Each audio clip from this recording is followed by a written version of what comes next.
Caramba, hoy está demasiado fuerte, estupendo, mejor así que lo de ayer. Muy buenos días a todos, comenzamos entonces, si os parece, la tercera jornada. Como veis, queremos que cada jornada tenga una temática homogénea, y la de hoy, como pone el programa, es economía, empresa y la palabra mágica desde hace ya unos cuantos años, globalización, ¿no? Algunos hablan de desglobalización. En fin, evidentemente es un proceso dinámico y muchas vueltas habrá que darle todavía a esto. Está muy afectado por la guerra de Ucrania, pero estaba afectado antes por la pandemia y estuvo afectado antes por la crisis de 2008, las primaveras árabes en 2011, en fin, cisnes de todos los colores han abundado en las dos últimas décadas y me temo que no nos abandonarán en el futuro, ¿no?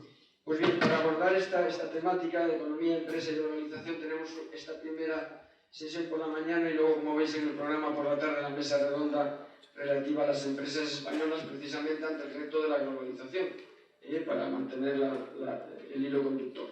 Y empezamos con una primera sesión, nada más y nada menos, con don Jaime Caravana Lacorte. Muchos de los que estamos aquí, que como digo habitualmente peinamos canas naturales, pues sabemos de su recorrido. Obviamente tenéis el currículum detallado en el programa y no me voy a detener, simplemente mencionaba en minutos previos con él una charla muy distendida y muy agradable, que como veis es ingeniero de telecomunicaciones, razón por la cual pues, ha dedicado prácticamente todo su recorrido profesional pues, al mundo de las finanzas, concretamente en el ámbito, entre otros, del Banco de España y también de los organismos correspondientes a la Comunidad de la Unión Europea, concreta. Y ahora estuvo hasta hace poco, también lo veis en el gobierno, en el mundo de la banca privada.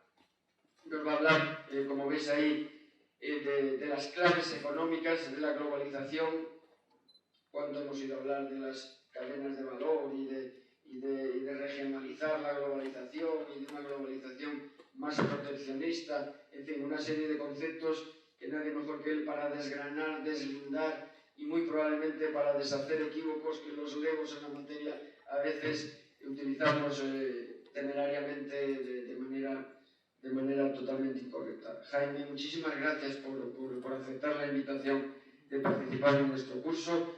Tendremos una intervención inicial, como ocurre en otras ocasiones cuando hay una presentación, pues los que estáis más atrás, si queréis no perderos los detalles, porque me imagino que habrá cifras y que habrá datos, pues acercaros más hacia adelante para acercaros a la pantalla.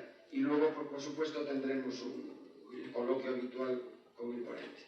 Jaime Caravana, muchas gracias. Adelante. Muchas gracias. Gracias a todos.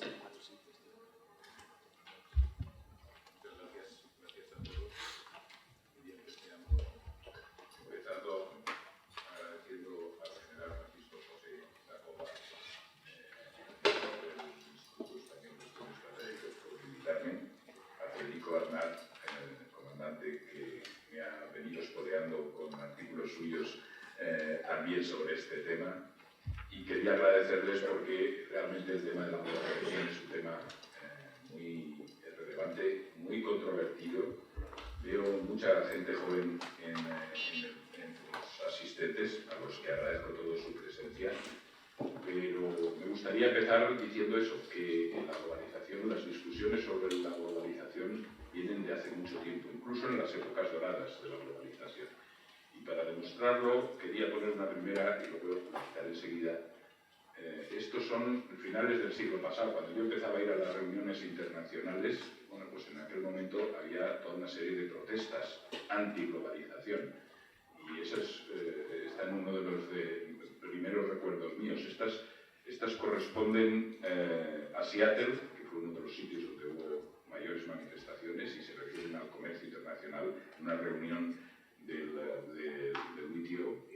Pero yo recuerdo muy vivamente al año siguiente que tenía que ir al Fondo Monetario Internacional en Praga, y recuerdo que cuando terminamos las reuniones en el Palacio de Exposiciones, pues no podíamos salir porque había sido rodeado por las manifestaciones y todos los asistentes tuvimos que bajar por unos sótanos, coger unos caminos al metro, montar en el metro, que nos lo habían adaptado, irnos a la otra punta de la ciudad donde había unos autobuses para que luego nos pudiesen llevar a la ciudad, a los diversos hoteles de la ciudad. Es decir, la globalización, la discusión de hoy es muy diferente y de eso voy a hablar, pero me gustaría remarcar, yo voy a hablar de esto, que es las fases de la globalización, lo que significan y dónde estamos hoy.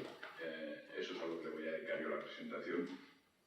Pero creo que es importante destacar que siempre ha habido descontentos y que probablemente seguirán habiendo descontentos. La globalización tiene muchas caras y por eso he agradecido mucho el que me hayan invitado, porque me ha obligado también a reflexionar otra vez y con los nuevos datos que tenemos hoy sobre dónde está la globalización.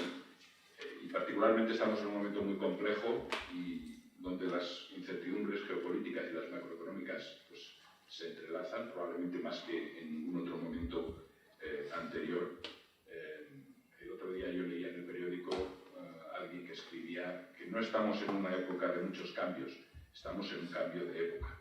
Yo creo que es verdad, es decir, estamos en un cambio tan notable que probablemente estemos en un cambio de época y no está mal reflexionar acerca de eso, porque me suena el dicho de si no sabes dónde vas puedes acabar en cualquier sitio. Bueno, pues eso es en lo que estamos. No sé si hemos reflexionado suficiente las direcciones que estamos tomando en el tema de globalización.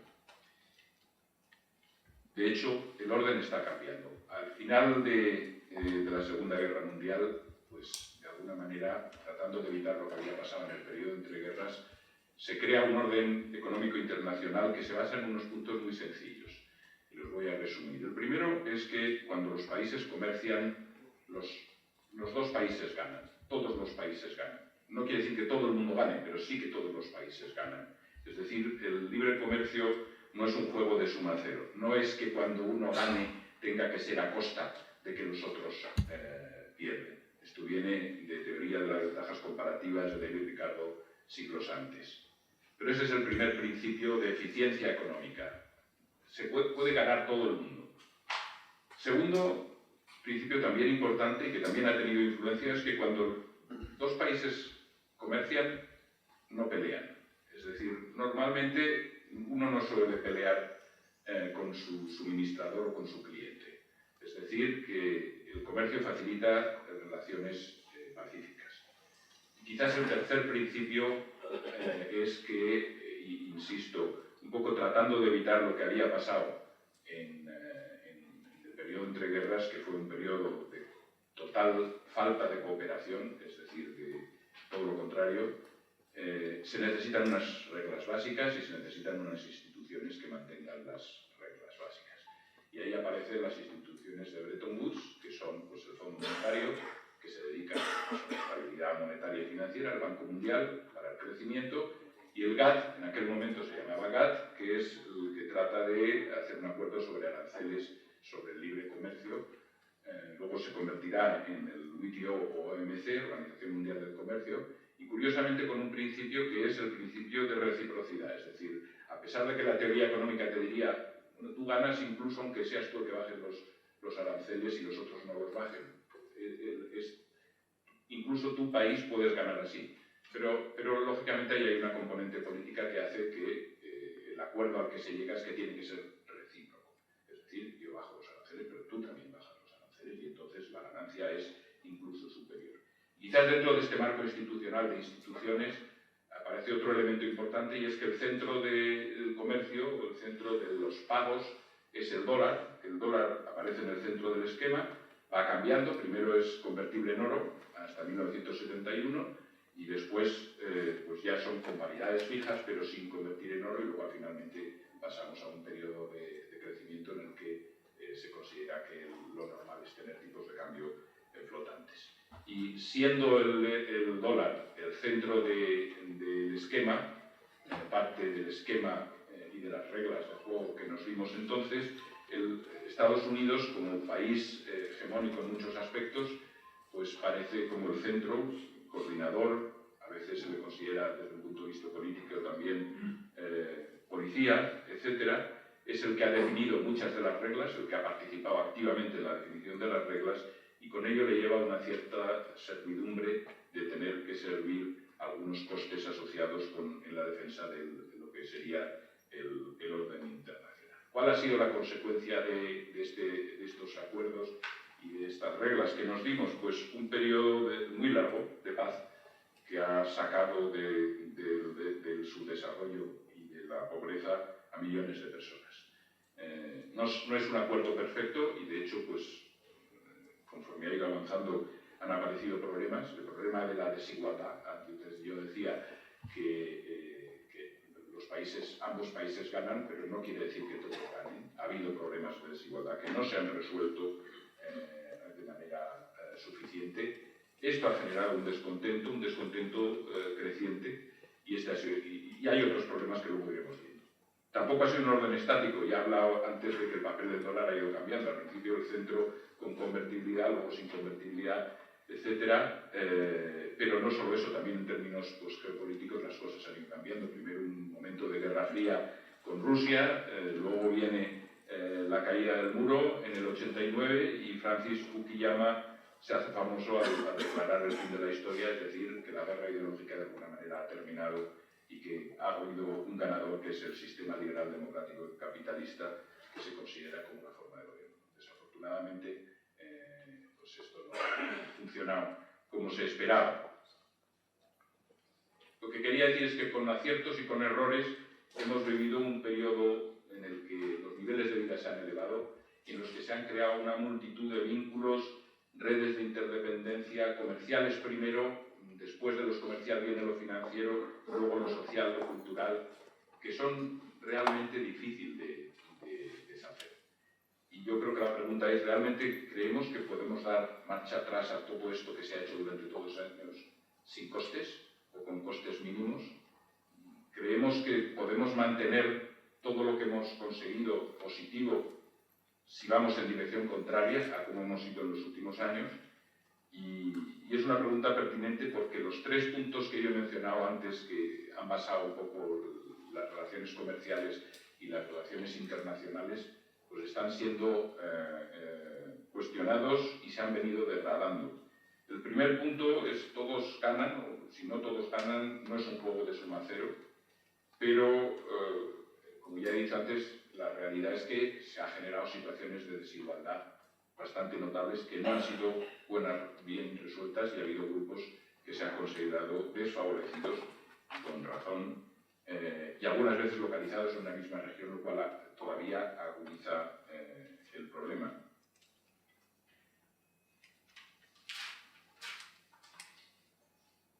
Y no solo eso, es decir, hemos visto que además de todo lo que veníamos, de no saber resolver esta situación de desigualdad, a pesar del crecimiento, nos hemos encontrado con que hemos tenido que sufrir shocks que no estaban previstos, shocks que no eran endógenos, como es el COVID, como es la guerra de Ucrania, es decir, han aparecido los riesgos geopolíticos.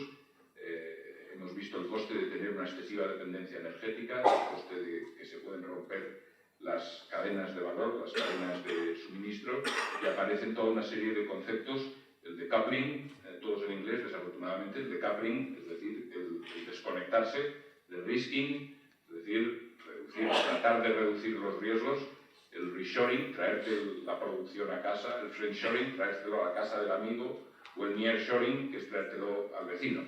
Todo esto, de alguna manera, sea lo que sea, lo que hace es cambiar los flujos y la situación y una reconfiguración de las cadenas de valor. De manera que, bueno, hemos visto que esta primera parte, este primer punto, es complejo. Segundo es, no peleas con tu cliente. Bueno, es una cosa que parece bastante lógica, no sueles pelearte con tu cliente. Pero ¿qué pasa si tu cliente pasa a ser tu competidor? Es decir, ¿qué pasa si tu cliente crece tanto que rivaliza contigo en tecnología, rivaliza contigo en los mercados, y además tú crees que no está siguiendo las mismas reglas que tú, que oye, no sigue las mismas reglas laborales, no sigue las mismas reglas en cuestión medioambientales, es decir, que la competencia no es del todo igual, no sigue las mismas reglas.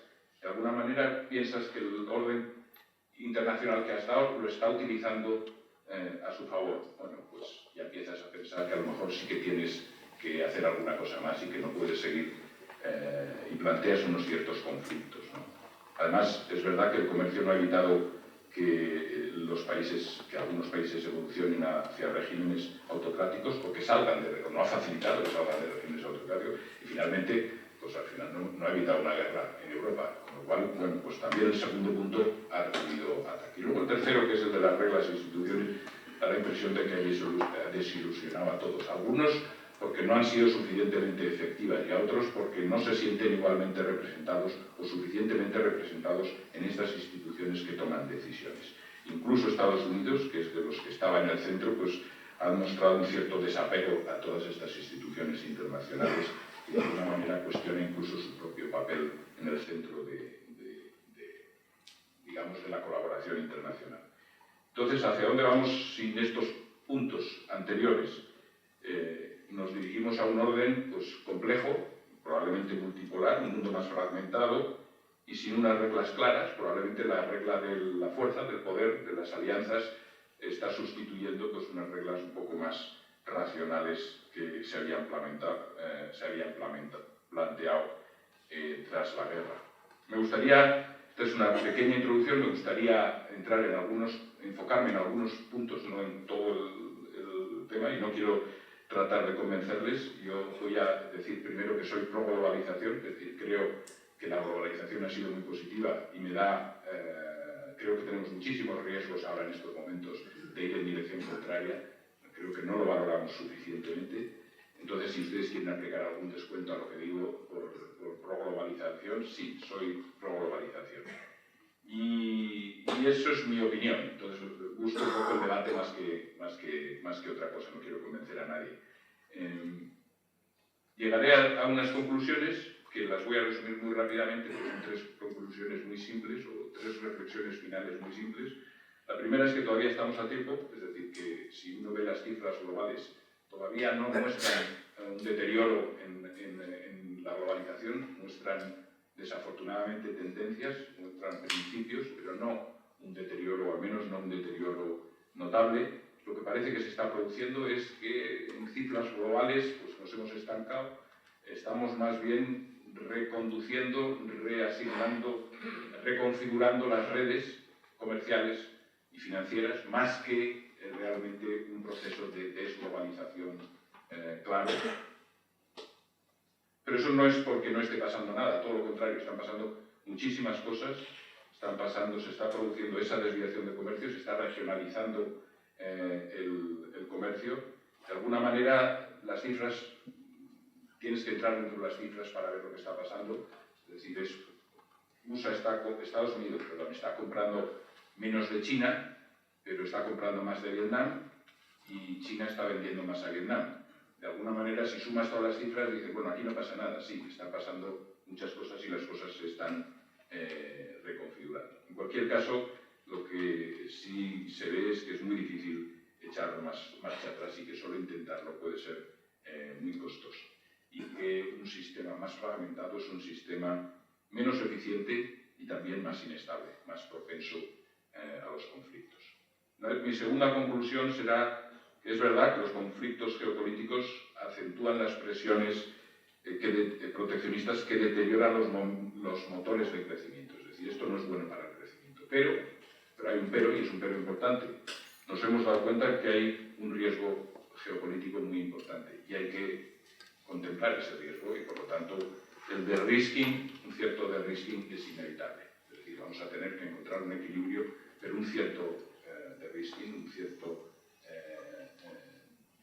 análisis de los riesgos que se están teniendo desde el punto de vista geopolítico, desde el punto de vista de suministros, es algo que vamos a tener que hacer. Hay que pagar un cierto precio de eficiencia, pero habrá que hacerlo. A nivel de empresa, esto se hace habitualmente. Cuando alguien en una empresa se ve que hay un riesgo que no se ha valorado suficientemente, lo valoras más, le pones un precio más alto e inmediatamente todos los análisis de dónde tienes que colocar, dónde tienes que poner tus centros de operaciones y demás cambian, puesto que los costes han variado y lo normal es que la nueva configuración refleje mejor pues, los costes existentes.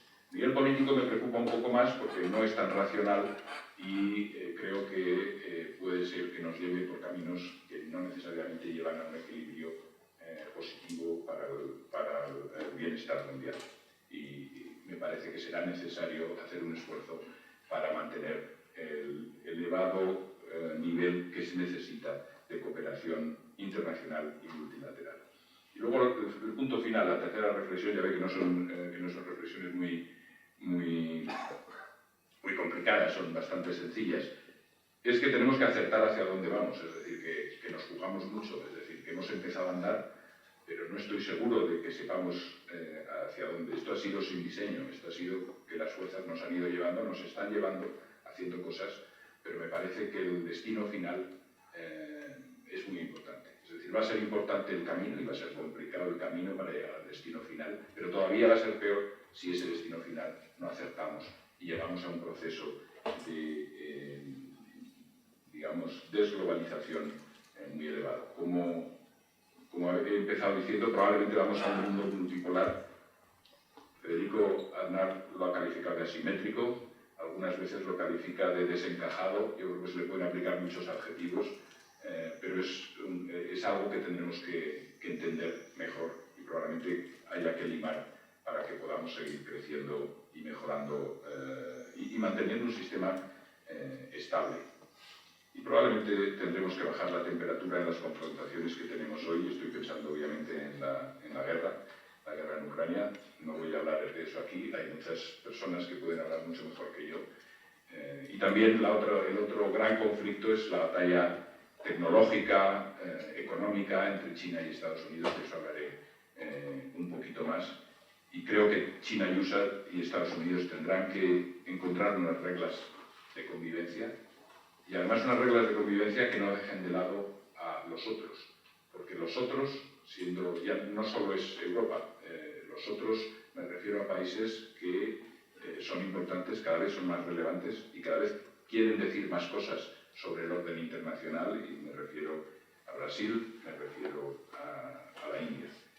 Cada vez son más influyentes y de alguna manera, si se les obligase, cada uno quiere tener su propia posición y camino, pero si se les obligase a tomar partidos, pues a lo mejor habría sorpresas no muy positivas en cuántos partidos cuántos de ellos estarían alineándose con Estados Unidos y Europa, que quiere cambiar también su posición. Es decir, tenemos que ver hacia qué orden queremos ir, porque es un orden que va a tener que responder a los retos tradicionales, el del crecimiento, mejorar el nivel de vida de la clase media y de todos, no dejar a nadie atrás, como se suele decir, pero no solo eso, va a tener que hacer frente a todas las nuevas retos que tenemos, retos tecnológicos, de cambio climático. Si no los resolvemos bien, va a haber migraciones masivas, es decir, realmente tenemos que saber dónde queremos llegar, porque si no acabaremos en cualquier otro sitio. Y luego vienen nuevas globalizaciones, la globalización de datos, de la información, pues también necesita unas ciertas reglas, que hay nuevos retos. Bueno, dicho esto, esta era la introducción, no sé cómo voy de tiempo, y ahora empiezo desde el principio otra vez. Y me gustaría empezar con la gráfica, y voy a ir muy rápido porque veo que me voy a alargar excesivamente. Estas son las fases de la globalización.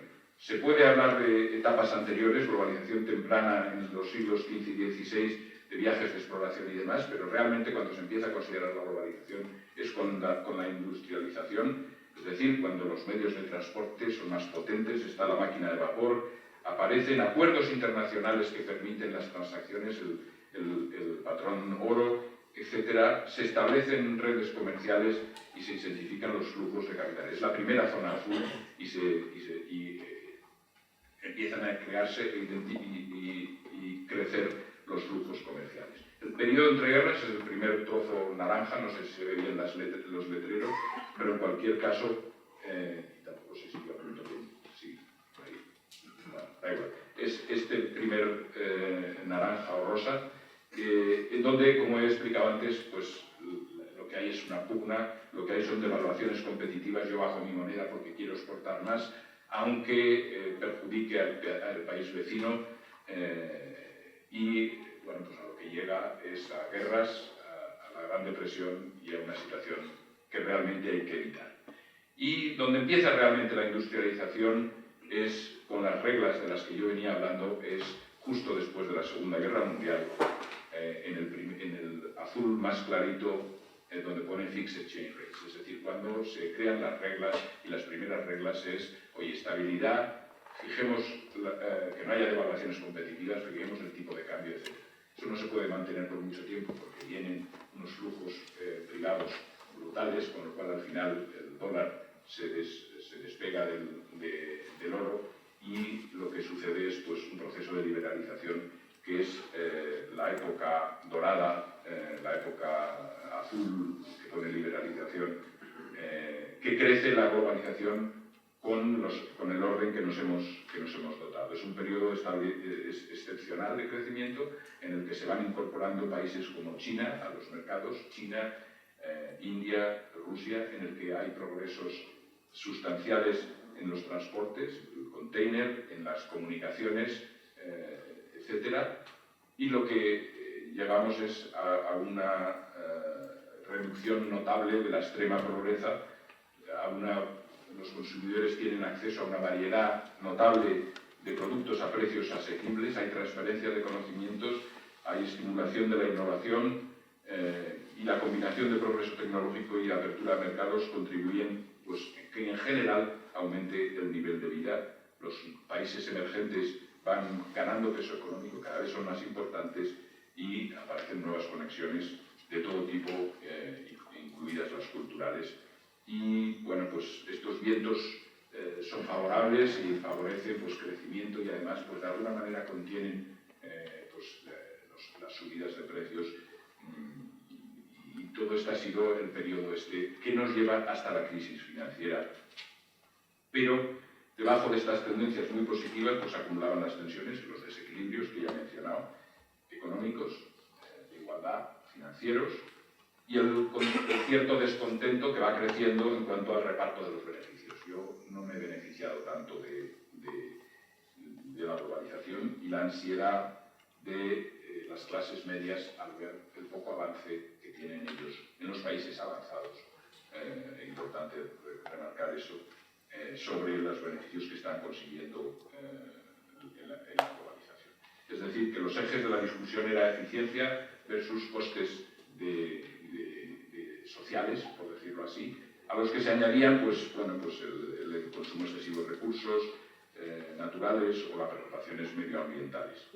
Pero, en principio, pues el debate era, oye, si hay una ganancia neta, si al final hay más ganancia, pues lo que habrá que hacer es repartir un poco mejor, y con eso se pueden resolver los problemas de aquellos que se han quedado un poco atrás. Y el argumento contrario es decir, bueno, eso sería teórico, pero en realidad esto no ha pasado. Es decir, no se ha llegado a ese tipo de situación porque es complicado y es difícil. Mi opinión es que se le achaca a la globalización demasiadas cosas. Es decir, la globalización es algo que ha sucedido ahí, pero han sucedido muchas otras cosas, entre otras, pues todo el progreso técnico. Y parte de las ventajas que se han obtenido y del progreso ha sido la globalización, y parte han sido los progresos técnicos. Claro, contra el progreso técnico normalmente es difícil meterse. Nadie va a decir, oye, yo no querría Internet, yo creo que esto es... pero contra la globalización es mucho más sencillo y es más fácil atacarla, ¿no? Pero es verdad que el descontento social ha ido creciendo, se ha convertido en un elemento tremendamente político, y que ha hecho que se polarice de alguna manera la política, y ha pasado a ser un centro muy importante de la discusión. Y luego llegaríamos pues, a la parte que realmente debería ser a punto saltar. De hecho, no doy ni siquiera la pantalla. Al ordenador es más fácil. ¿El ordenador también funciona? Sí, ahí. ¿Ven por dónde estoy poniendo? Sí. Bueno, esta es la fase más importante a la que yo quería hablar. Pero ahora voy a empezar a hacer foco en algunos aspectos. Yo no sé si han oído... El primero que me gustaría empezar es el tema del descontento social, y por consecuencia de las diferencias en las ventajas y en el reparto de costes y ventajas, ¿no? Entonces, bueno, yo no sé si ustedes conocen, o si conocéis, el elefante. ¿Habéis oído hablar de este elefante? Es una manera gráfica muy famosa, es de Branko Milanovic, y es una manera gráfica de ver qué es lo que ha pasado con la globalización. Aquí es la manera en la que se identifica el elefante, digamos que la manera más profesional es esta. Es decir, ¿qué es lo que hizo Branko Milanovic? Pues cogió un periodo de tiempo, del 88 al 2008, y dijo, voy a poner a todas las personas del mundo en orden. Los más ricos, el más rico estaría al 100 y el más pobre sería el 1. Y los pongo en orden de riqueza. De manera que este 80 quiere decir que tiene un 20% de la población a su derecha más rica y un 80% de la población más pobre. Y voy a ver qué es lo que ha pasado desde el 88 al 2008. ¿Y qué es lo que ve? Que toda la parte en torno a la A ha crecido mucho sus ingresos. Es decir, han salido muy bien parados de la globalización. ¿Quiénes son los que están en ese grupo? Los que están en ese grupo es fundamentalmente países emergentes. China todos los países que se han incorporado al mundo del comercio, probablemente los más desfavorecidos, es decir, los que tenían unos niveles de vida más bajos. Por lo tanto, la primera conclusión es que a nivel global se igualan los niveles de vida de alguna manera. Los más desfavorecidos, todos los del grupo A, por decirlo así, son los que más incrementos han tenido. Pero ¿qué pasa con el grupo B? ¿Quién son los del grupo B? Bueno, pues los del grupo B son la clase media, quizás el segmento más bajo de la clase media de los países avanzados. ¿Qué es lo que nos viene a decir? Pues que de alguna manera esa parte es en la que menos ha podido crecer en beneficios. Y luego el C, pues serían los ricos. Los más ricos todavía han ganado, digamos, la globalización ha sido viento de frente, ¿no? Entonces es un gráfico que tiene muchos problemas porque el hacerlo por percentiles, por deciles, es complejo, es decir, porque en el B, justo en el punto B, habría un señor que tendría a la derecha un 20% de gente más rica que él y a su izquierda un 80% más pobre que él. Pero no es el mismo hombre que era en el 88 que es en el 2008, son hombres diferentes.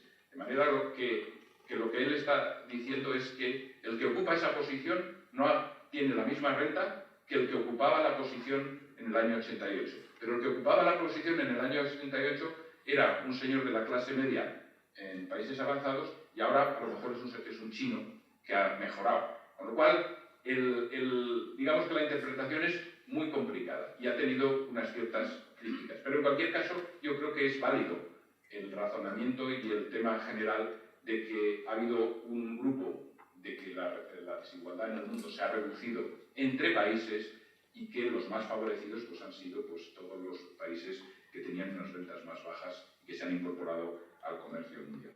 Insisto, no voy a entrar en las críticas, hay críticas muy interesantes y muy inteligentes y es difícil de interpretar, pero es que el propio autor ha hecho ese análisis con posterioridad y entonces lo que ha venido a encontrar es que ya no hay un elefante, que la nueva línea es un periodo que comprende el periodo post-crisis financiera. Y lo que ve es que realmente lo que ha sucedido haciendo ese mismo análisis es que sigue habiendo una mejora, incluso con los de niveles de renta más bajas son los que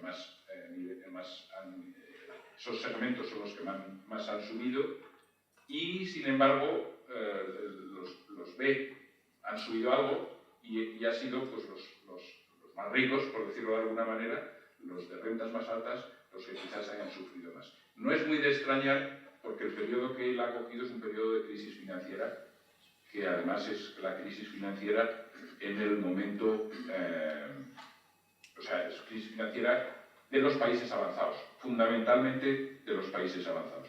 Y eso hace que, lógicamente, ese mundo sea el que más haya sufrido. Pero de alguna manera indica, primero, que, insisto, ha habido pues, una cierta igualación de niveles a nivel global, pero que a nivel país ese principio no se corresponde y que probablemente efectivamente, pues, el argumento de que algunos elementos de clase media no hayan visto los mismos beneficios, pues es verdad. También indica el rápido desarrollo que está teniendo Asia frente a las economías avanzadas y, bueno, pues de alguna manera indica que, digamos, los países avanzados van a tener que hacer un esfuerzo notable por mantener su posición. De hecho, lo que sucedía es que cuando empieza la crisis financiera, los países avanzados venían creciendo a un nivel en torno al cerca del 3% y pico por ciento, y en los 10 años anteriores, en los 5 años siguientes, van a crecer en torno a un 0,6, es decir, una caída del 2,8 a un 0,6. ¿Y qué pasa en los emergentes? Pues mira, China del 10, algo al 9, algo. Países emergentes del 5,8 al 5,4. Es decir, esta es una crisis fundamentalmente de países avanzados. Por eso, pues, no es ilógico que lo que haya sucedido sea esto. En cualquier caso, la conclusión es que el descontento social tiene cada vez, digamos, pues una base de argumentación que ha hecho que se haya movido a ser un centro político. De todas formas, este sería algo que viene discutiéndose desde hace mucho tiempo, que todavía es centro de la discusión de globalización en estos momentos, pero lo importante es que habrá esto, además de esta discusión, hay nuevas discusiones y es el riesgo geoestratégico. Es decir, el que los países ven que necesitan asegurar el riesgo de suministro, el riesgo de que las cadenas de valor se rompan.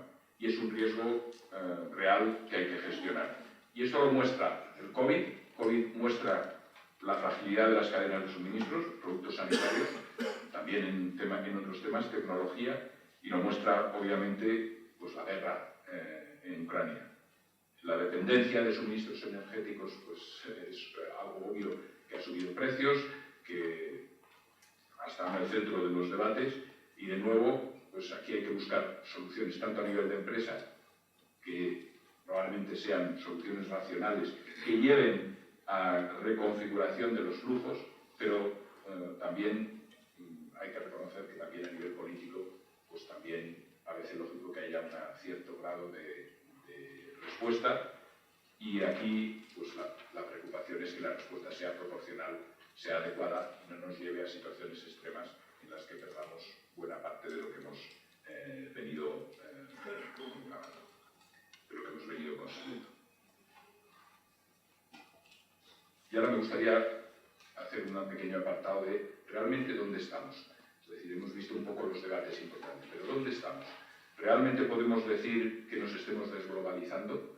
Y la contestación es, por el momento, si uno mira las cifras, no. Es decir, todavía las cifras agregadas no muestran una desglobalización. Muestran sí un cierto estancamiento, pero no de una manera clara una desglobalización. La globalización continúa en algunas áreas, como son los servicios, como es en temas de inmigración, temas de información. El uso de Internet ahora es generalizado en todo el mundo, es decir, la información fluye con muchísima facilidad. En los flujos financieros sí se ha observado una cierta caída de flujos financieros. Fundamentalmente este es un fenómeno de risking, es decir, no es ilógico que después de una crisis financiera que mostró que los riesgos financieros no estaban suficientemente medidos, pues después de la crisis financiera los flujos financieros pues hayan disminuido, pero no parece que sea un tema de desglobalización, parece que es un tema de buena gestión de riesgos. Es decir, de alguna manera parece que la retórica que se lee en los periódicos, la retórica política, es más grave que lo que está sucediendo en las cifras globales. Pero insisto, hay que ver las cifras globales, porque las tendencias sí son preocupantes. Es decir, lo que ha habido es una explosión de restricciones al comercio, a los servicios y a las inversiones.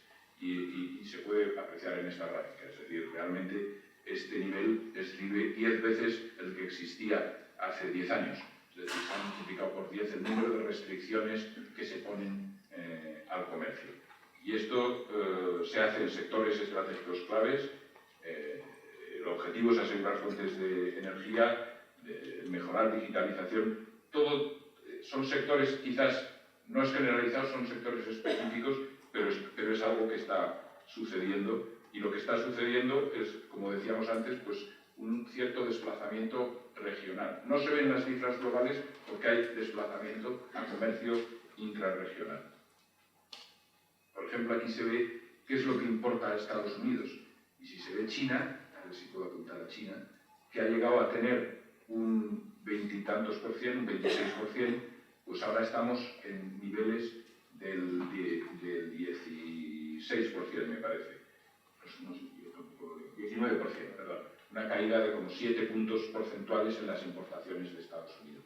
¿Quién lo gana? Pues lo está ganando países como México, lo está ganando países como Vietnam, Bangladesh. Hay muchos países que han...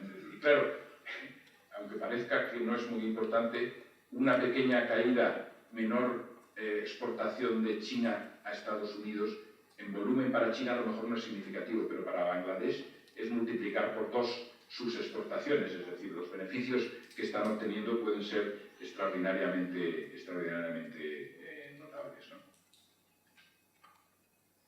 Y también se empieza a apreciar un cierto reshoring, es decir, producir en casa. Estas son las inversiones en Estados Unidos. Bueno, todavía es pronto para decir que esto está correlacionado con lo otro, pero de alguna manera es muy posible que el hecho de todas las medidas que se han tomado, y luego hablaremos de ellas, pues sí que haya producido pues desviación del comercio y también el traerte cadenas de valor al propio país y aumentar de alguna manera las inversiones. Fíjense que las importaciones de Estados Unidos no han disminuido, pero sí han disminuido proporcionalmente en relación a lo que se produce internamente, a la producción industrial interna. Algo que no pasa en Europa. En Europa se puede apreciar algo, pero se puede ver que las manufacturas, que se sigue importando un montón, de hecho han crecido mucho las importaciones, y si se hace el mismo gráfico de qué es lo que está pasando con China, lo que se ve es que China prácticamente han seguido importando. Es decir, la situación de Europa y de Estados Unidos es bastante diferente. La preocupación es que si vamos en esta dirección, el comercio entre amigos puede implicar a lo mejor una mayor resistencia a problemas geopolíticos, pero no mejora la eficiencia, puede disminuir significativamente la capacidad de generar prosperidad en los países y puede ser costosa. Hay análisis, si buscan, verán que hay estimaciones de cuánto perdemos con la fragmentación. Hay estimaciones que van desde 2 puntos porcentuales del PIB, 10 puntos porcentuales del PIB. Sinceramente, yo creo que todo eso son cálculos muy teóricos que creo que infraestiman lo que podría significar si realmente nos moviésemos en esa dirección. Y hay muchos cálculos, todos van por esas cifras, es decir, en escenarios benignos, unos pocos puntos porcentuales. En escenarios de una fragmentación más grande, pues se van a 7 y 10 por cien. Y en ese cambio, pues los mercados emergentes es posible que sufran por reducciones de entradas de capital y reducciones de tecnología. Quizás esta gráfica se ve un poquito mejor los que ganan. Antes he hablado de que hemos pasado en la importación de Estados Unidos de 26 a 19. ¿Y quiénes son los beneficiarios? Bueno, pues Vietnam, México, Taiwán, ahí es fundamentalmente temas tecnológicos, microchips y cosas de este estilo. En los otros países tiene que ver más con el coste de mano de obra, que China ya ha empezado a tener costes de mano de obra especialmente altos. Y si miramos a alguno de estos países, México, vemos como la producción industrial también ha crecido. Es decir, da la impresión de que también se está produciendo el friendshoring, es decir, que algunas de las cadenas de valor que estaban en China se han venido a México. Y para mí una conclusión de todo esto es, China no es Rusia, China es una economía muy integrada a todos los niveles en el mundo. Y por lo tanto, creo que no se puede hacer un orden sin contar de alguna manera con China, de alguna manera metida en este orden. Entonces, es verdad y además ha crecido mucho. Es decir, esta es una gráfica que viene a decir cómo en los países avanzados, el G7, en términos de capacidad de compra de PPP, pues ya representa una parte más pequeña que los países emergentes. China es el que más crece, pero también, bueno, China es ya el primer país en términos de PPP, es más grande, en términos de capacidad de compra, es más grande que Estados Unidos. En términos de precios de mercado todavía no, es el segundo, pero está creciendo rápidamente. Y lo que está claro es que los países avanzados, el G7, este es de un artículo de Financial Times, el G7 tiene que aceptar que ya no dirige el mundo, y es verdad, es decir, la pérdida de peso es notable.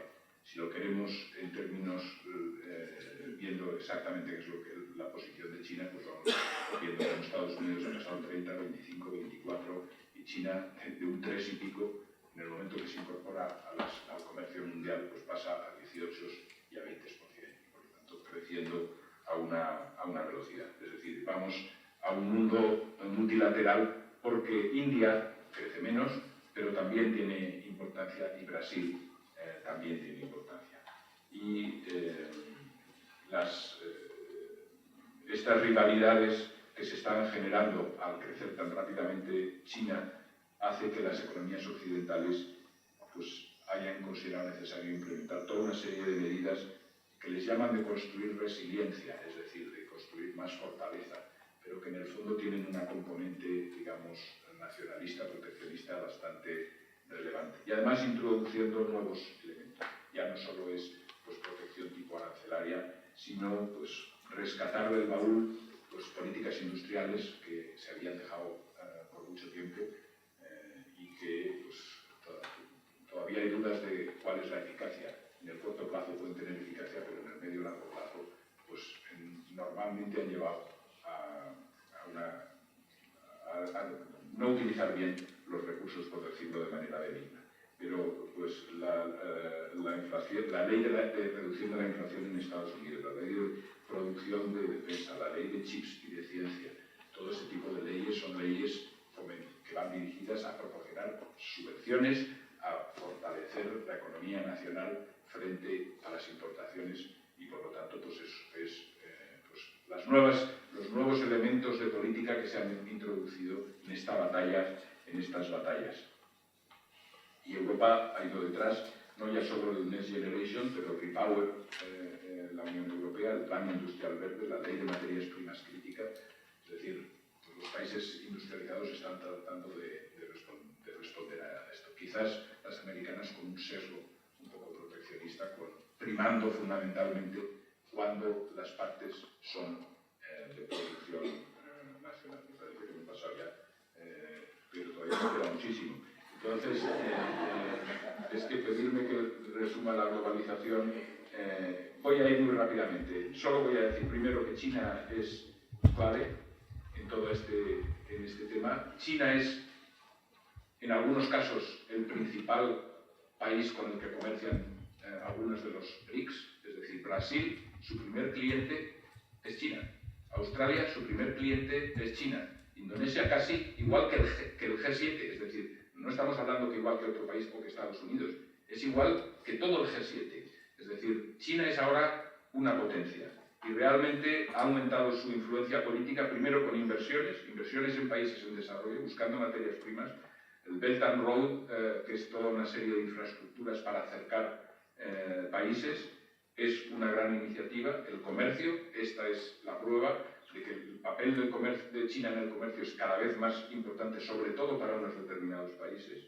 En diplomacia hay movimientos para acercarse a países como Brasil, Irán, Arabia Saudita. Algunos de ellos han empezado incluso a hacer el comercio en sus propias monedas. Lula decía en una de las reuniones de BRICS, ¿y por qué no podemos comerciar en nuestra propia moneda? Creo que hay respuestas técnicas para esto, pero políticas es verdad porque no pueden, y desplazando de alguna manera muy poquito, hay que decir, al dólar en estos temas. Y luego, materias primas, también la influencia es por materias primas. Es uno de los mayores productores de grafito, de litio. En materias críticas, primas críticas, 36% de las reservas mundiales. En tierras raras, el 80% de la producción mundial, que son los productos que se necesitan para alta tecnología, teléfonos, turbinas eólicas, vehículos eléctricos, equipos militares, baterías, etc. Hace poco, no sé, supongo que lo habréis leído, es el mayor productor de galio y germanio y ha decidido que las va a someter pues, a unas licencias, es decir, va a limitar las exportaciones de este tipo de productos. Y hay que tener en cuenta que Europa tiene el 71% del galio de China y un 45% del germanio, que son productos muy importantes para todo lo que son baterías, telecomunicaciones y demás. Esto es el periódico de ayer o antes de ayer. Es decir, si uno lee los periódicos, puede encontrar 4 o 5 noticias de estas batallas comerciales y tecnológicas, pero 4 cada día. Si alguien quiere verlas todas, el Peterson Institute tiene páginas y páginas, las va acumulando y tienes páginas y páginas y páginas de, por orden cronológico, todo qué es lo que ha ido sucediendo. Y realmente es, yo diría que confuso, porque no son sencillas. A su vez, Estados Unidos, pues, al ver amenazar su liderazgo, ha tomado medidas proteccionistas, aranceles, en un montón de productos. Insisto, si alguien está interesado, vaya a esas páginas porque las puede ver. Hay cosas curiosas, como por ejemplo que fueron subiendo aranceles progresivamente a paquetes de productos y demás. Hubo un momento en el que Trump decide que va a subir los aranceles a juguetes, productos electrónicos y demás, pero es justo antes de Navidades, y al final decide, no, antes de Navidades no puedo hacerlo, porque ¿quién no van a poder comprar los juguetes y demás? Entonces lo pospuso a después de las Navidades. Lo cual tiene un significado bastante importante, y es que quien paga los aranceles son los consumidores. Es decir, a quien perjudicaba realmente el subir los aranceles era al consumidor de los juguetes, productos electrónicos, etcétera, que iba a comprar los productos electrónicos. La batalla tecnológica es la segunda gran grupo de medidas, y ahí hay nuevas medidas, como por ejemplo bloquear transferencias de tecnologías avanzadas, controles de exportación. Hace unos días, también en el periódico, se anunciaba que el gobierno holandés había establecido licencias de exportación para poder exportar a China las máquinas para fabricar los semiconductores de alta tecnología, es decir, todo esto, la litografía de inmersión que se necesitan para hacer unos chips cada vez más pequeñitos y que puedan servir y más seguro.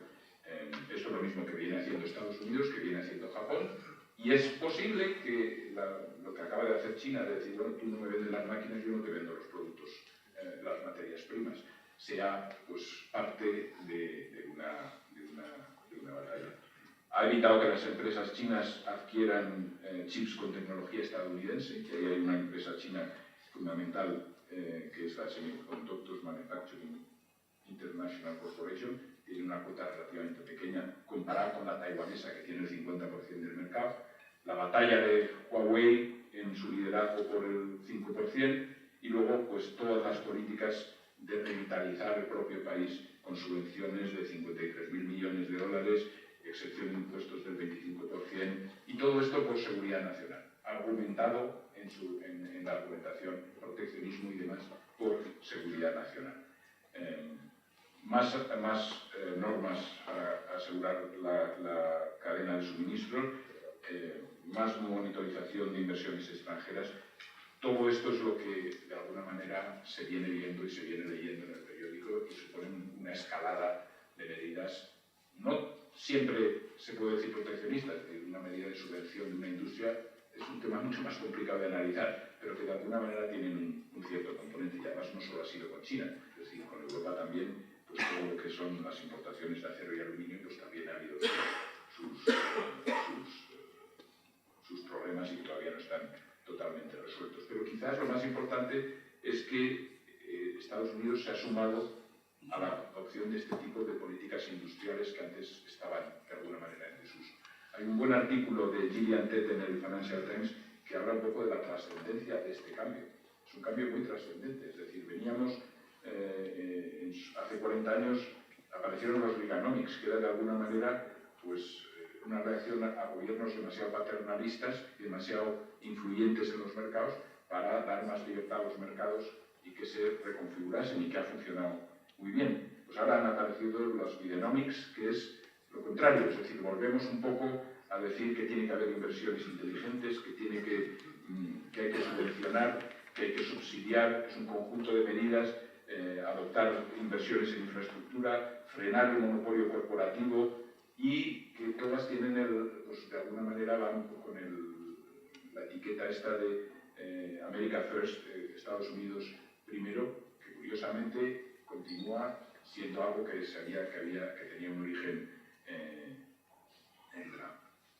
Y lo que le preocupa a ella, a Gillian Tett, es que de alguna manera es síntoma y causa de algo que está sucediendo, de un cambio de espíritu más amplio en Occidente que va en esa dirección y que por lo tanto se está entendiendo.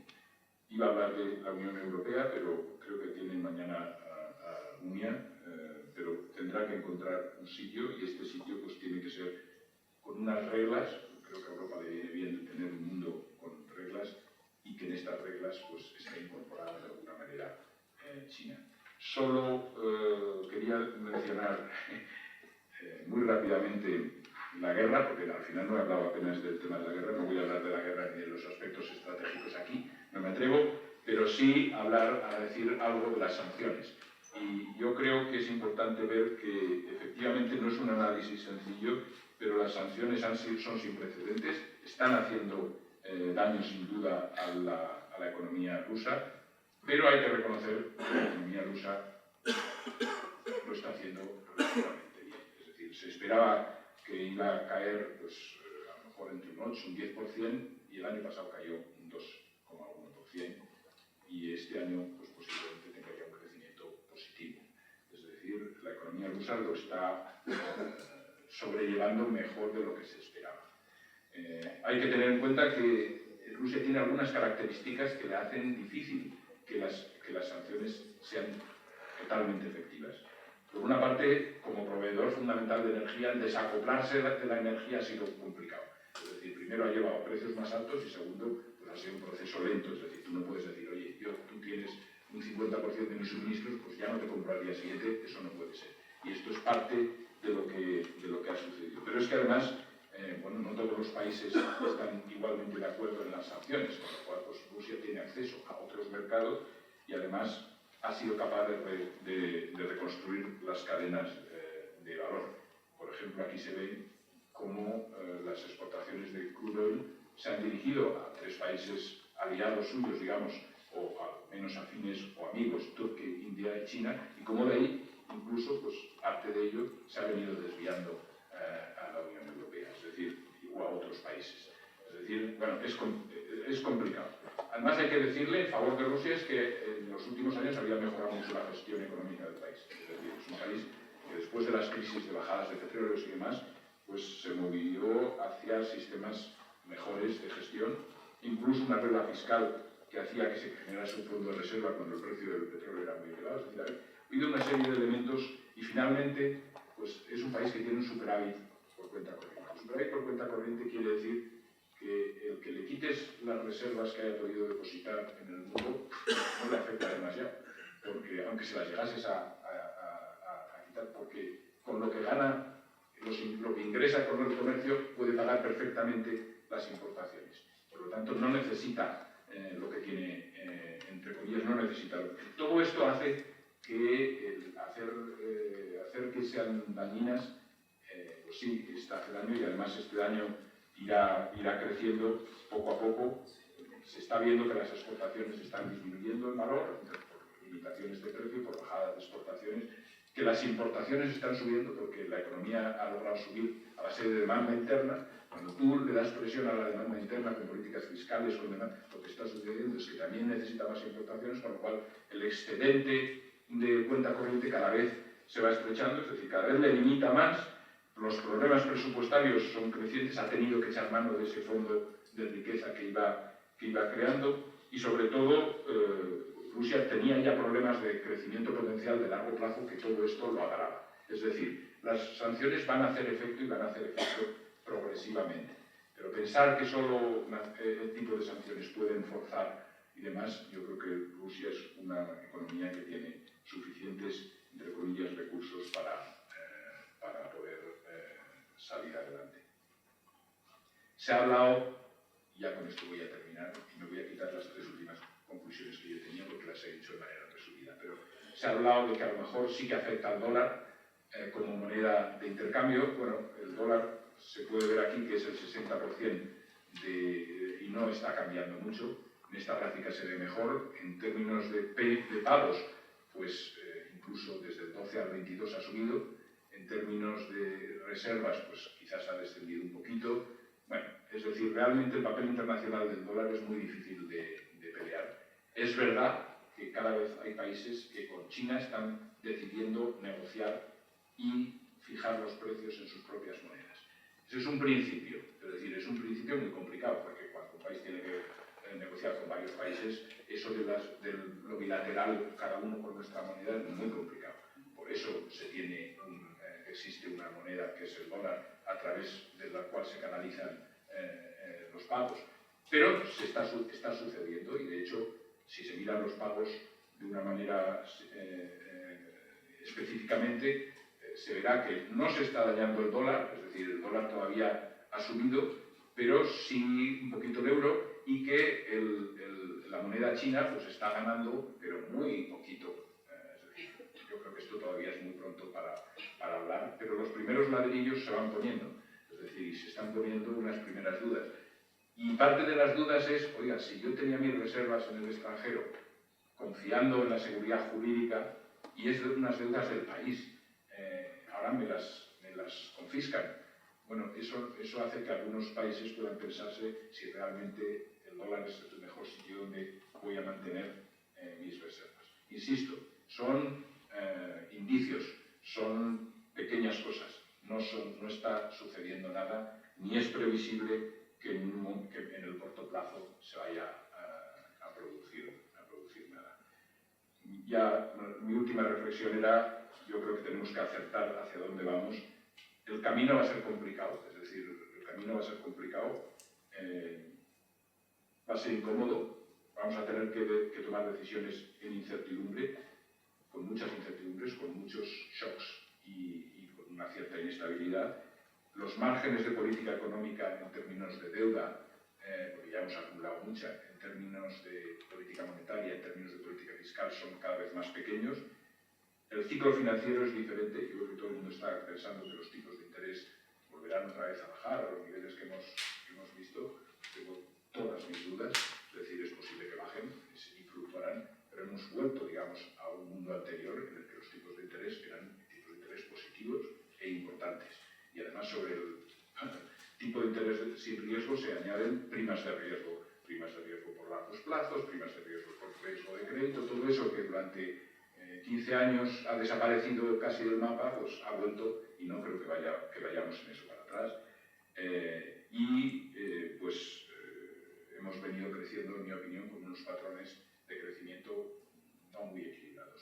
Hemos crecido mucho pidiendo prestados a nuestros hijos y a nuestros nietos, y hemos crecido poco en base a productividad. Y lo único que garantiza el crecimiento del nivel de vida es crecimientos de productividad. Y eso es algo a lo que no le hemos prestado suficiente atención. De manera que todo esto ya no tiene que ver ni con la guerra ni más, pero se une a las dificultades que vamos a tener en lo que es la transición al nuevo destino, y el nuevo destino no está claro, y en cualquier caso necesitará una recomposición de algunos de los riesgos gordos que tenemos ahora, el de la guerra, obviamente, y el de China. Me gustaría seguir, pero creo que si alguien tiene alguna pregunta, a lo mejor no tenéis ninguna pregunta en universo ciclo, pero si tenéis alguna pregunta, pues lo voy a dejar aquí, y agradezco mucho la atención. Insisto, muchas gracias, porque he tenido que reflexionar sobre todos estos temas, que algunos de ellos son muy novedosos.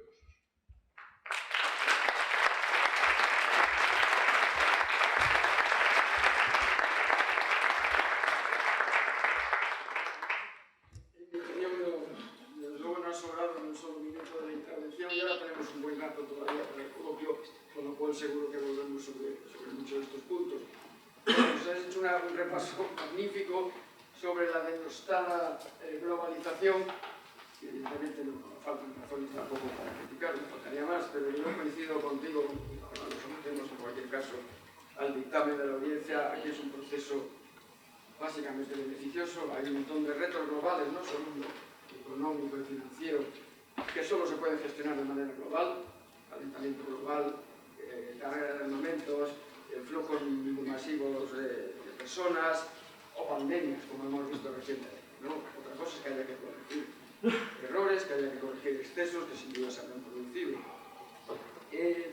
Efectivamente, a ese cúmulo de neologismos y anglicismos que mencionaba, que shoring, nearshoring, friendshoring, se ha sumado recientemente el de-risking, es verdad. Y además, esto se empieza a utilizar de forma más o menos informal hasta que aparece negro sobre blanco un documento de peso y ya adquiere carta de naturaleza. Pasó con el concepto Great Power Competition cuando aparece en la estrategia de seguridad norteamericana del año 17, y el concepto de risking ha aparecido en el comunicado final de la cumbre del G7 de Hiroshima del pasado mes de mayo, lo cual es significativo. Y en ese mismo documento, también menciona China, que también lo has mencionado varias veces, los líderes de la G7 reconocen que habrá que, más o menos lo dicen con estos términos, hay que abrir cauces de cooperación con China, porque la evidencia manda. Y por último, en relación a la guerra de Ucrania y las consecuencias de la misma, había un axioma en la globalización que decía que dos países que tuvieran McDonald's nunca entrarían en guerra. Lo que pasa es que ya no hay McDonald's en Rusia. Buena parte de las empresas.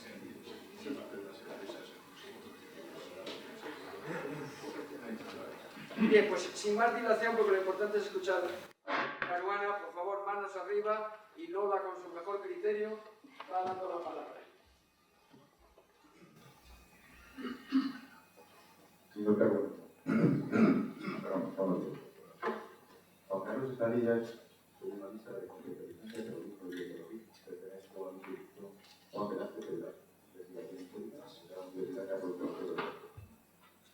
Al hilo de lo que ha comentado usted, siempre en el foco centrado en el conflicto de Ucrania, las entidades de Ucrania.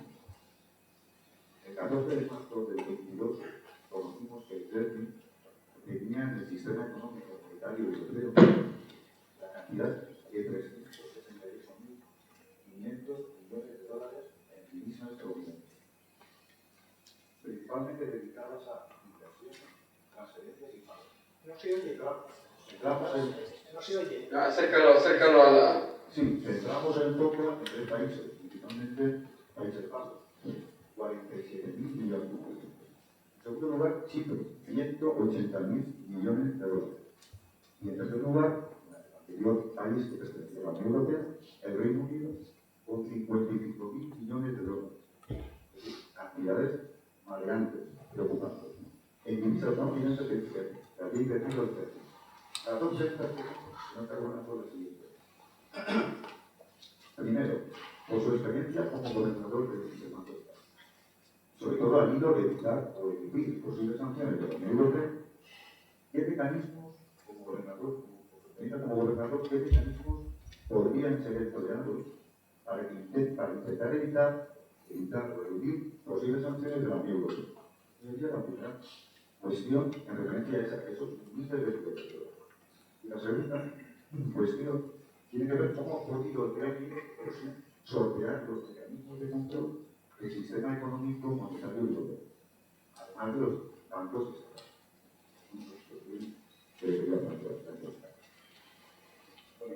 Las sanciones, ¿qué sanciones? ¿Qué tipo de sanciones? ¿Qué sanciones se están aplicando? Sanciones europeas a quién? A Rusia. A Rusia, concretamente a Rusia. ¿Cómo podrían evitarse?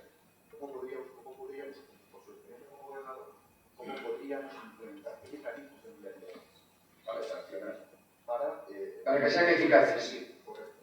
Bueno, es decir, yo he explicado por qué algunas veces son difíciles de hacerlas eficaces. Y por qué, aunque lo primero, el apropiarse de reservas internacionales es un tema muy complicado, muy complejo. Es decir, que pone en cuestión pues, una organización situación mundial que puede llevar como consecuencias muy difíciles y que jurídicamente es muy complicado. Ahora se está estudiando bueno, pues lo que lo tienes depositado en una institución, esa institución podría usar los rendimientos, antes no había rendimientos porque los tipos de interés eran básicamente nulados, pero ahora sí hay rendimientos, podría usar los rendimientos de esa divisa, de esos depósitos para, con ese dinero, ayudar a... Incluso eso tiene una cierta complejidad, pero entiendo que eso es lo que están tratando de analizar. La primera cosa es, a lo mejor se puede utilizar algo en las reservas. Yo tengo muchas dudas de que al final se pueda confiscar finalmente unas reservas que son del país. Y el país es un país más grande que el gobierno en ese momento pueda tener recursos. No es sencillo, ¿no? Yo creo que la manera en la que las medidas son más eficaces es en las informaciones. Realmente lo que limita a Rusia, en mi opinión, es el acceso a determinadas tecnologías, el acceso a determinados materiales que van a necesitar. Rusia puede hacer lo mismo, porque Rusia también tiene mucho material que se necesita en el resto del mundo. Por lo tanto, ahí hay un equilibrio también que conseguir. Pero donde duele no es tanto en lo financiero, en mi opinión, sino en las restricciones de importaciones. Esa es una vía en la que si tú no restringes y no les dejas acceder a determinados productos que ellos necesitan para la armamento, para no sé qué, no se puede hacer. Pero, dicho eso, teniendo en cuenta que hoy el mundo está muy interconectado y que se lo van a poder comprar a China, se lo van a poder comprar a Brasil, se lo van a poder comprar a otros países, sinceramente no se me ocurre como bloquear todo ese tipo de desviaciones. No me parece que haya una respuesta sencilla a esto, porque la presión que se pueda someter a estos países de alguna manera está muy vinculada por la propia autonomía y esos países que quieren tener su propia visión y su propia posición en este tipo de debates geopolíticos. No sé si eso contesta la pregunta, pero no es sencillo. Lo financiero, en el sentido de usar lo que se han dejado fuera, insisto, mientras Rusia tenga un superávit comercial, la corriente, pues las exportaciones le pagan las importaciones. No lo están restringiendo tanto. Que le quiten los 300 y pico mil, pues luego lo pagan las importaciones. Un país que tiene déficit, necesita que alguien le financie o que use las reservas. Un país que tiene superávit, pues resulta más complicado ir por la vía esa de la balanza de capitales.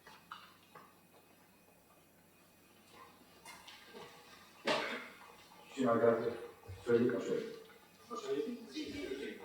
Muchísimas gracias por su interesante lección de economía. Y volviendo al tema de la guerra de Ucrania, ¿no es cierto que las sanciones por causa de la guerra que ha realizado la Unión Europea a Rusia no solo no han funcionado, sino encima han perjudicado a la ciudadanía? Me refiero, aquí en España ha habido gente que no ha podido pagar la calefacción o ha pasado frío todo el invierno. En Rusia no creo que haya pasado mucho frío. ¿Qué le hemos hecho a Rusia? Le hemos cerrado un mercado de 500 millones de personas, pero le hemos abierto uno de 3.000 millones que son India y China, que ellos no han sufrido. Un ejemplo más concreto es el de Cuba. Lleva 70 años con restricciones y sanciones económicas y en la clínica sigue igual. Entonces, ¿no le parece que esto va totalmente en contra de la medida que usted acaba de darnos, de que los pueblos tienen que comerciar y ello implica riquezas? Y la segunda pregunta es, ¿por qué Irlanda, que era un país mucho más pobre que España hace años, ahora mismo es la segunda renta per cápita del mundo, de todo el Luxemburgo? ¿Qué ha hecho Irlanda que no hacemos nosotros que estamos en la cola de la primera, yo creo que tiene razón. Cuando alguien toma medidas restrictivas en un país que es suministrador tuyo, pues sabes que estás asumiendo unos costes económicos. Y esa es una asunción de costes que no sé si ha sido muy explícita, pero es una asunción de costes obvia. Es decir, vas a tener que pagar precios energéticos más elevados y por lo tanto vas a tener que influir y hacer menos rentable pues toda la industria. Y al final, este es el problema que tiene, y por eso yo creo que es mejor la colaboración. Claro, cuando un señor no quiere colaborar, si tú no quieres colaborar, pues ya puedes hacer otra cosa. Ya puedes hacer lo que quieras, ¿no? Es decir, trataba de decir que de alguna manera deberíamos encontrar cómo resolver los dos grandes problemas que tenemos ahora, que uno es la guerra, la circunstancia humano y económico, y el segundo es la rivalidad chino-rusa que tiene que chino-americana que tiene que también mostrar su equilibrio, porque todas estas rivalidades están afectando al bienestar de todos. Las subidas de precios que hemos visto no empiezan con esto, pero esto las ha aumentado, es decir, la guerra las ha aumentado de una manera notable, y esto de la subida de precios no es una cosa muy sencilla. Si te suben los precios, baja tu poder adquisitivo, por lo tanto estás bajando tu nivel de oferta. Es un coste que entiendo todos hemos asumido que tenemos que realizar, porque no parece que exista en estos momentos otra solución, pero de alguna manera yo confío, en esta sala no me atrevo, pero confío que en algún momento y en algún sitio se estén utilizando otras vías que no sea simplemente la económica y la militar para resolver un problema muy gordo.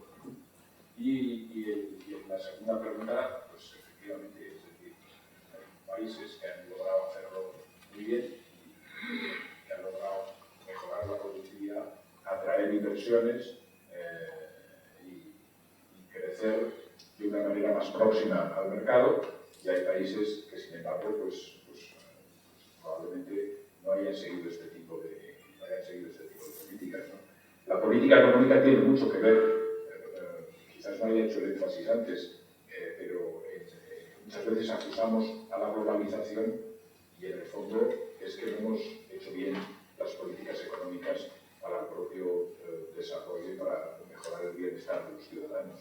Uno de los países que es verdad que lo ha conseguido en base a atraer, primero por idioma y por otras razones, muchísimas inversiones extranjeras, por menos impuestos, es decir, pues es un sitio donde establecerse, y en el momento un país relativamente pequeño, en el momento que grandes empresas se establecen allí, si encima tienes un Brexit que hace que el vecino que también habla inglés se separe, pues obviamente el número de inversiones y de empresas que se han establecido en Irlanda con regímenes fiscales muy favorables, pues ha hecho que sea un país, en mi opinión, podríamos aprender un poquito de muchos de estos países que lo han hecho mejor que lo que hemos hecho nosotros.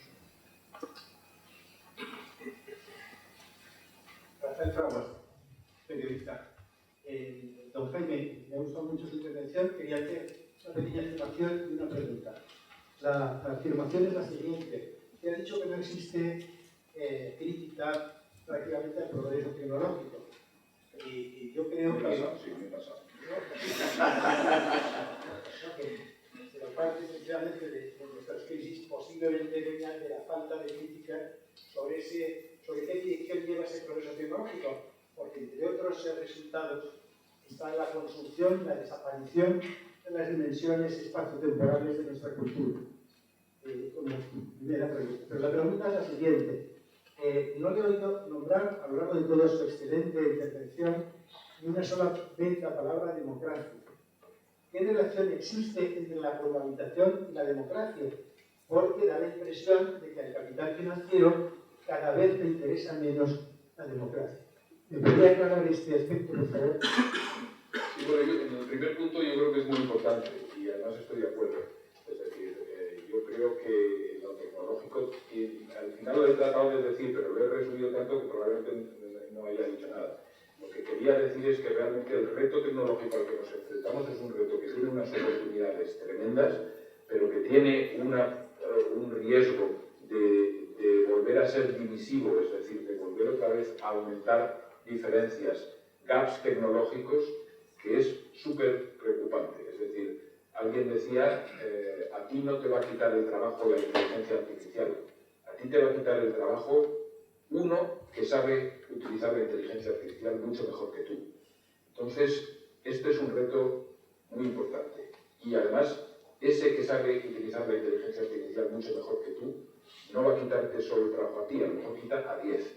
Con lo cual, los retos que tenemos ahora hacia adelante son tremendas oportunidades, pero también retos.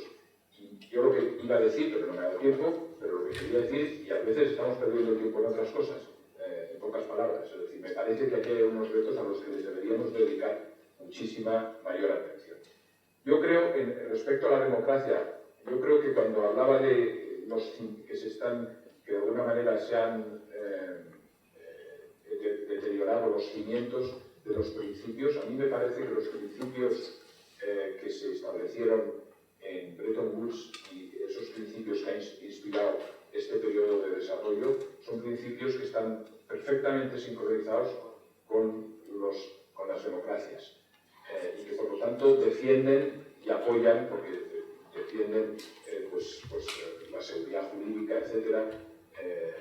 Yo creo que ahora se han desmoronado porque de alguna manera ha habido esa pérdida de ingresos ha hecho que la gente empiece a dudar de las instituciones.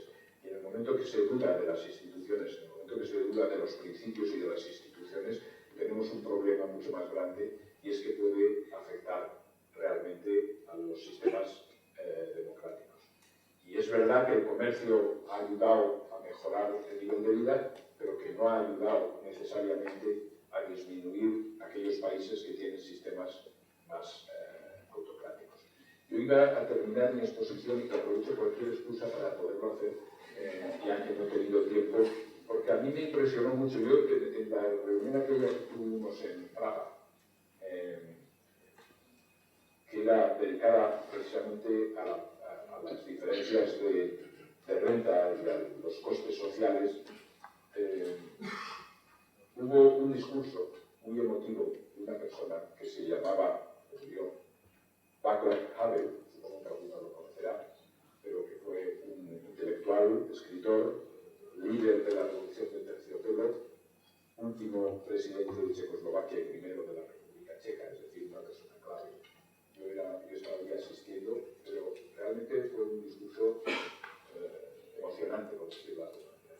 Y para preparar esta conferencia me lo he vuelto a leer, porque la verdad es que yo sabía que me había impresionado mucho, pero no me acordaba en qué me había impresionado tanto. Y dije, bueno, voy a releerlo. Y hay un punto que él hace, y es, en el fondo lo que estaba pidiendo es una globalización del sistema de valores. Y lo decía de varias maneras. Él decía, habrá que reestructurar todo el sistema de valores que forma la base de nuestra civilización actual. Es fundamental fortalecer el sistema de estándares morales universalmente compartidos. Finalmente, se necesita coraje para cambiar sustancialmente y para formar nuevamente un orden de valores con toda nuestra diversidad que podamos abrazar y respetar conjuntamente más allá del horizonte de nuestro interés personal o global inmediato. Eso es lo que nos falta y a mí me parece que eso es algo que tiene que ver mucho con regímenes democráticos, con respetar a los demás y compartir una serie de valores. Y me parece que hay todo el mundo que tiene estos valores. Esto es precisamente lo que él decía, que estamos hablando del 2000, que necesitábamos y hemos ido en la dirección contraria. Es decir, ahora lo que nos hemos encontrado es más intereses, más peleas, más diferencias y menos compartir un sistema de valores. Sé que no he contestado, pero más o menos me ha expresado. Gracias. Buenos días. Gracias por su intervención. Soy Ana Gómez, registradora de la propiedad intelectual de Relaciones Internacionales. Quería preguntar, a raíz de la ruptura de las cadenas de producción y de suministro durante el COVID, de las sanciones, de la guerra libre de la industria y de la guerra comercial entre Estados Unidos y China, han surgido diversas teorías. ¿Está usted de acuerdo con aquellas tesis que señalan que la globalización es inflacionista, pero que ahora mismo estamos asistiendo a una reversión de la tendencia, que nos movemos hacia una desglobalización de carácter inflacionista? Y la segunda pregunta, es sobre lo que se va a llamar la seguridad de abastecimiento. ¿Realmente puede hablarse de chantaje a nivel geopolítico por parte de países productores o exportadores de determinados bienes? Gracias. Bueno, la primera clarísimamente, la respuesta está clara. Es decir, lo dije de una manera muy... hemos tenido el viento a favor en el sentido de poder crecer sin generar inflación durante todo un tiempo, y esto ha sido en parte una incorporación al mundo del trabajo global, por decirlo así, de personas que tenían unos ingresos más bajos. Les ha ayudado, como hemos visto, a mejorar sus ingresos, y al resto del mundo les ha ayudado a que el crecimiento fuese menos inflacionista. La crisis lo cambia todo y lo hace con riesgos ya casi deflacionistas. Pero esa es otra guerra. Lo importante es que ahora sí estamos yendo en la dirección contraria. Es decir, ahora estamos diciendo que queremos o que queremos no. A veces yo pienso que Europa se mueve como sonámbula sin saber muy bien hacia dónde va. Y a lo mejor es falta de liderazgo, falta de visión, etc. Pero lo que estamos haciendo, lo que está pasando, es más fragmentación, un poquito de desglobalización, o al menos no seguimos por el proceso de globalización, y eso es clarísimamente inflacionista. Es decir, una de las condiciones por las cuales el tema de la inflación no es tan sencillo de resolver es porque si seguimos en el camino de la fragmentación, pues vamos a tener más ineficiencias. ¿Y eso qué quiere decir? Eso quiere decir que combatir la inflación va a ser otra vez, como lo era en el pasado, como los que hemos vivido las épocas previas al retorno. La inflación era el business de cada día de un banco central. Pues me temo que va a volver a ser el business cada día del banco central y que simplemente mantener los objetivos de inflación va a requerir tener tipos de intereses más altos. Yo creo que en eso es lo que trataba también de decir. Me parece que hay un optimismo excesivamente generalizado porque hemos vivido 15 años que son anómalos. No es la norma, es una anomalía. Y luego me habías hecho una segunda pregunta, pero era una pregunta ya de opinar sobre cómo calificar si es chantaje o no es chantaje. Bueno, yo creo que se podrían utilizar muchísimas palabras. En todos los retos de este tipo, geopolíticos, se pueden utilizar incluso palabras peores. O sea, no, me parece que hay muchas palabras que se podrían utilizar y que sería difícil discutirlas. Hola, me llamo Alba Martínez Arguelles, soy estudiante de Relaciones Internacionales, Economía y Crisis Studies en Estados Unidos. Y le voy a preguntar que cómo cree usted que las nuevas redes de comercio con Latinoamérica, usando España como mediador, va a afectar a la economía española y al papel de España como el vínculo entre estos dos continentes. Estos dos continentes, Europa y Latinoamérica. Bueno, yo creo que España tiene, como siempre se ha dicho, una relación excelente por razones históricas, culturales, etc. Pero también creo que los países latinoamericanos tienen muchas relaciones, tienen unas relaciones generadas a lo largo de mucho tiempo con muchos otros países. Con Estados Unidos tienen unas vinculaciones muy elevadas y por lo tanto pues yo creo que España tiene muchas bazas a jugar, las debe jugar, las puede jugar. Yo creo que España lo está haciendo bien en Latinoamérica en muchos aspectos.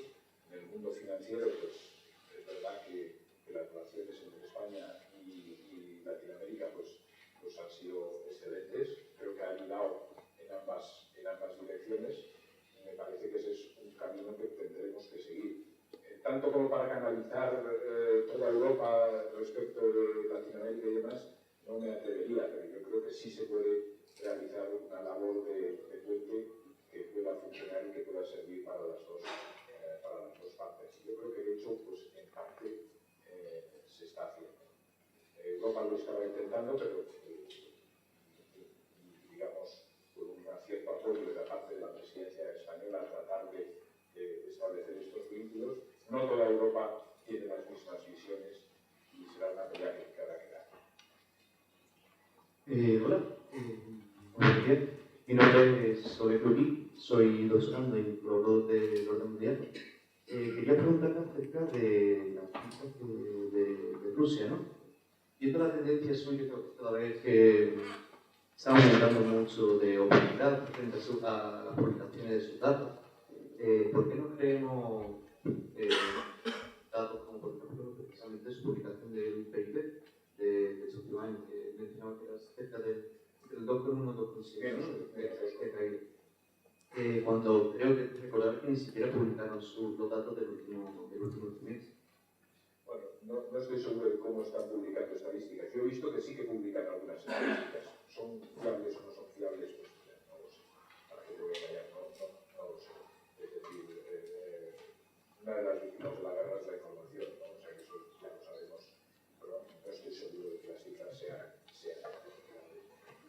hay muchos datos que parecen indicar, primero, que el crecimiento no ha sido tan deteriorado como se esperaba.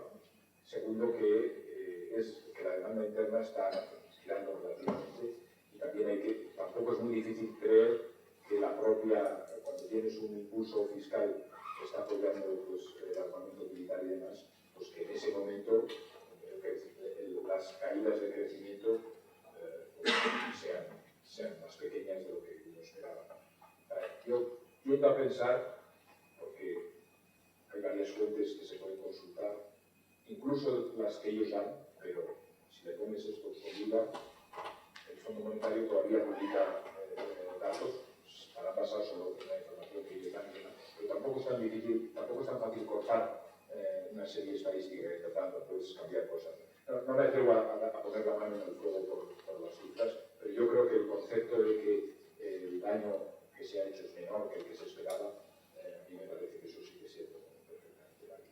Y también que irá creciendo y también que probablemente el superávit por cuenta corriente también vaya añadiendo presión a la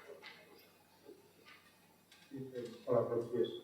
Soy Luis Barragán, soy estudiante de Historia de la Universidad de Complutense y tengo dos dudas. La primera está relacionada con la ponencia del lunes de la embajadora de Alemania, que hablaba sobre, dentro de la Unión Europea, sobre una especialización de cada país y que cada país aportase al conjunto a aquellas cualidades en las que destacaba. Entonces, me pregunto si esta especialización se ve afectada también a la producción y cómo estos grupos o alianzas, como por ejemplo de la Unión Europea o otras alianzas alrededor del mundo, se puedan ir configurando los países y la especialización de la producción, que es uno de las bases del capitalismo, se pueda extender más allá y que cada país al final acabe siendo especialista completo en un engranaje más y que sea una pieza de un engranaje mayor. Quisiera preguntar cómo afecta esto al mercado, si pudiera afectar al mercado de la globalización. Y la segunda duda es algo un poco más digamos, objetivo, es que desde tiempos de justo después de la cuarentena, yo creo que se ha experimentado en general en la sociedad una tendencia a vivir más en el momento. Esto yo creo que es algo que todos podemos compartir. Y me pregunto cómo, sobre todo también inclinando lo de la vulnerabilidad de los mercados que se han mencionado, cómo podría afectar esto a las políticas económicas a largo plazo, es decir, si esto también sería una de las causas de este proteccionismo y de no hacer planes a largo plazo, porque puede aparecer una pandemia mundial, porque puede aparecer una guerra, que pueda frustrar esos planes. Gracias. Bueno, primero, no estoy seguro de cuál era la intención y cómo lo dijo la embajadora alemana, eso no me atrevo, pero vamos, mi opinión es que Europa, si quiere avanzar y quiere encontrar su posición, uno de los elementos claves es seguir con la integración. Que la integración, cuanto más intensa sea, económica, política, yo creo que Europa, cada vez lo que era la base de la integración económica, lo que es el euro, ha sido muy útil, es fundamental, pero nos quedamos cortos. En un mundo tan complicado, pues necesitamos seguir avanzando en la integración. Una integración mayor hasta conseguir mercados únicos, es decir, hasta conseguir mercado único, llegaría a una mayor especialización. Espero que no estuviesen pensando alguien en diseños. Yo no creo en los diseños, pero sí creo que si la integración es mayor, probablemente lleve a que los países se especialicen de alguna manera. Hay que tener en producción y en proporcionar la parte en las que son más competitivos y más hábiles. Y eso es bueno.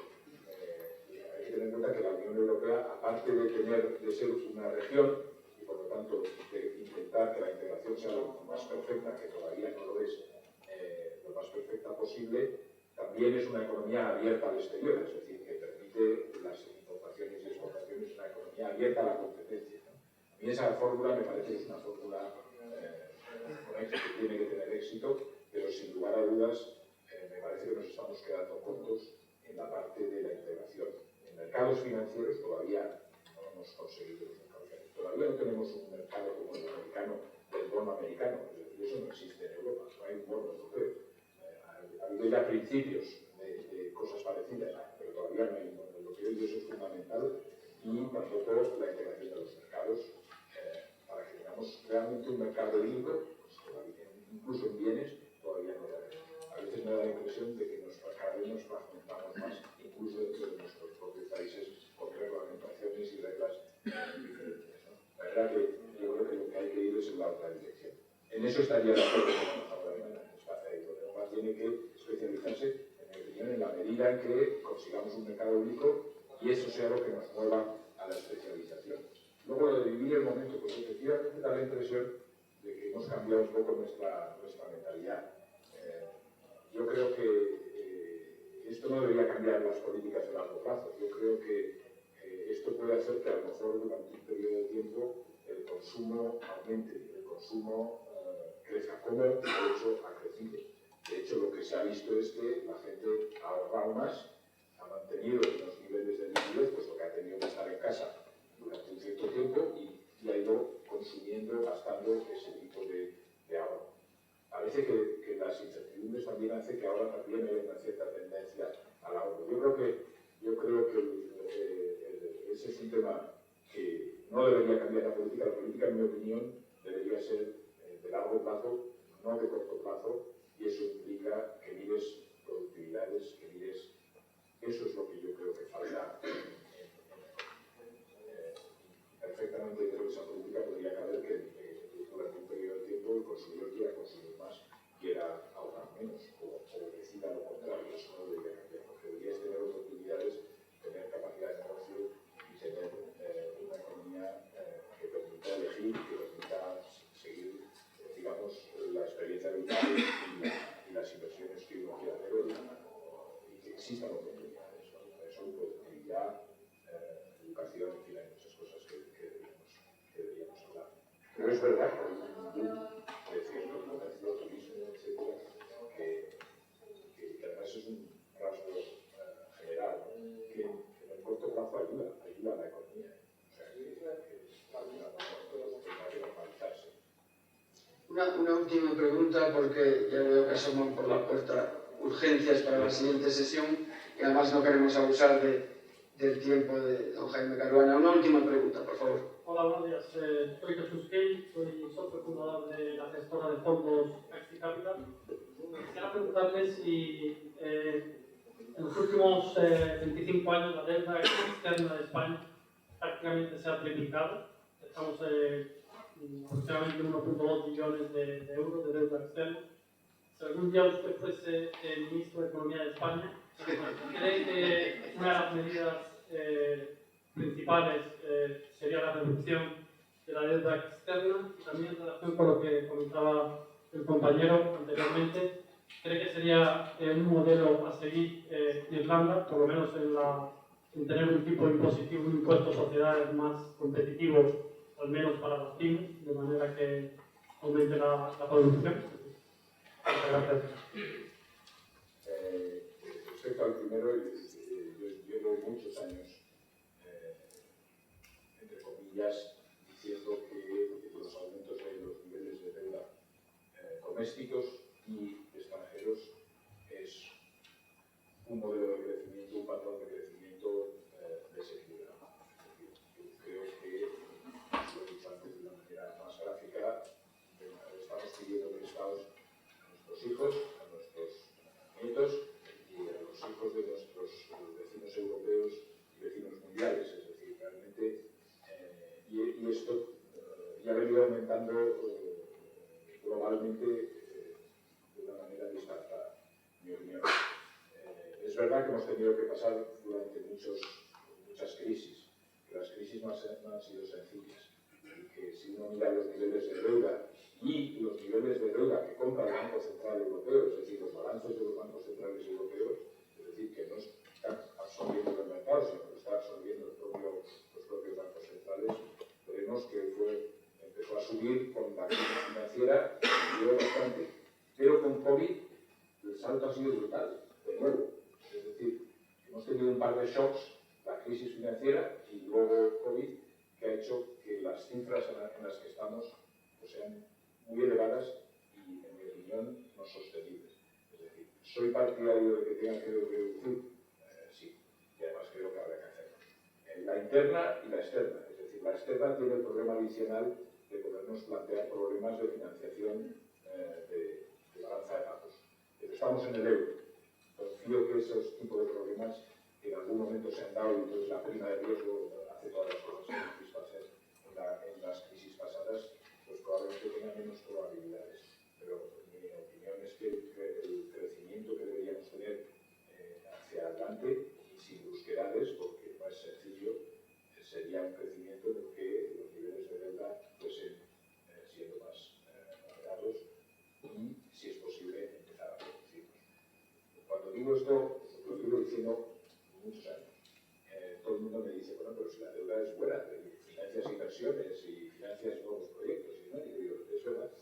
Y por lo tanto la deuda es muy buena si financia inversiones, nuevos proyectos, nuevas producciones, algo que te dé rentabilidad. Pero si lo que está financiando es el aumento de precios de los activos que tú ya tenías, es decir, que si lo que estás haciendo es que las casas sean más caras, los bonos sean más caros, la bolsa sea más cara, no estás creando nuevas cosas, estás simplemente revalorizando los activos que existían antes. Y buena parte, no digo que todo, pero buena parte de lo que ha sucedido en los últimos años es que la deuda ha venido a aumentar, los balances han engrosado por la parte del pasivo, han subido deuda, por la parte del activo, no porque hayas hecho una nueva inversión y hayas creado una nueva fábrica, que en algunos casos sí, sino porque lo que tenías ahora vale más. ¿Por qué? Pues porque vale más. Ahora tenemos que comprimir un poco ese tipo de situación, y hay que hacerla con tranquilidad. Se puede hacer, se ha hecho en el pasado y se puede hacer. Pues muy bien, al final entre la presentación y el diálogo yo creo que hemos podido tocar todos los puntos. Yo me vais a permitir cerrar con una reflexión al hilo de algún punto común de las preguntas que ha habido, ¿no? Que es el tema de por qué las sanciones han sido si más o menos eficaces, ¿no? O algún otro aspecto que tiene mucho que ver con la globalización, no solo desde el punto de vista económico y financiero. Y es que, desde nuestro punto de vista eurocéntrico u occidentalocéntrico, nos sorprende que ocurran estas cosas porque no nos damos cuenta de que, hablando de la guerra de Ucrania en concreto, hay 2/3 de la humanidad que no comparten a pies juntillas nuestro posicionamiento, por otro lado, lógico, y yo lo comparto 100% ante una iniciativa tan deleznable, ilegal, inadmisible y todo lo que queramos, como es la invasión de un país soberano. Pero si nos acudimos un poco a la sorpresa, vemos cómo, no estoy diciendo que 2/3 de la humanidad apoyen la invasión de Ucrania, pero hay 2/3 de la humanidad que tienen otro punto de vista menos evidente o disintonía con el nuestro. Las sanciones probablemente no funcionen en buena medida, aparte de lo que puede decir Jaime Carvana con mucho mayor criterio, porque hay 2/3 de la humanidad que no las aplican. Es que cuando el secretario, lo decía ayer en una entrevista en Radio Nacional, cuando el secretario de Defensa norteamericano Milley toca la campana y convoca en Ramstein al grupo de contacto, acudimos 40 países. ¿Qué 40 países? El G7 y todo el Occidente, pero 40 países involucrados en la ayuda a Ucrania militar y de sanciones, estamos buena parte de la humanidad, pero ni mucho menos toda la humanidad, ¿no? Entonces esto quizá explique por qué nos sorprende que las sanciones no funcionen, que Rusia no está arrinconada en un rincón de la historia y del orden internacional, porque no lo está, ya no solo por el apoyo de China, evidentemente, sino por todo que Brasil y que India y que incluso Turquía, que sí es parte de la OTAN, tiene vida propia y tiene agenda propia. Entonces quizás si abrimos un poco el foco, y esto es globalización pura, para bien o para mal. Ahora os voy a dar una tregua, lleváis 3 días de general aquí en la tarima, pues ahora vais a tener una general en la tarima. A las 12 es la actividad común de que organiza la universidad y viene mi compañera, la general Patricia Ortega, y por lo tanto os invito a que asistáis a su ponencia, que sin duda será muy agradable. Y finalizamos con un fuerte aplauso y todo el agradecimiento.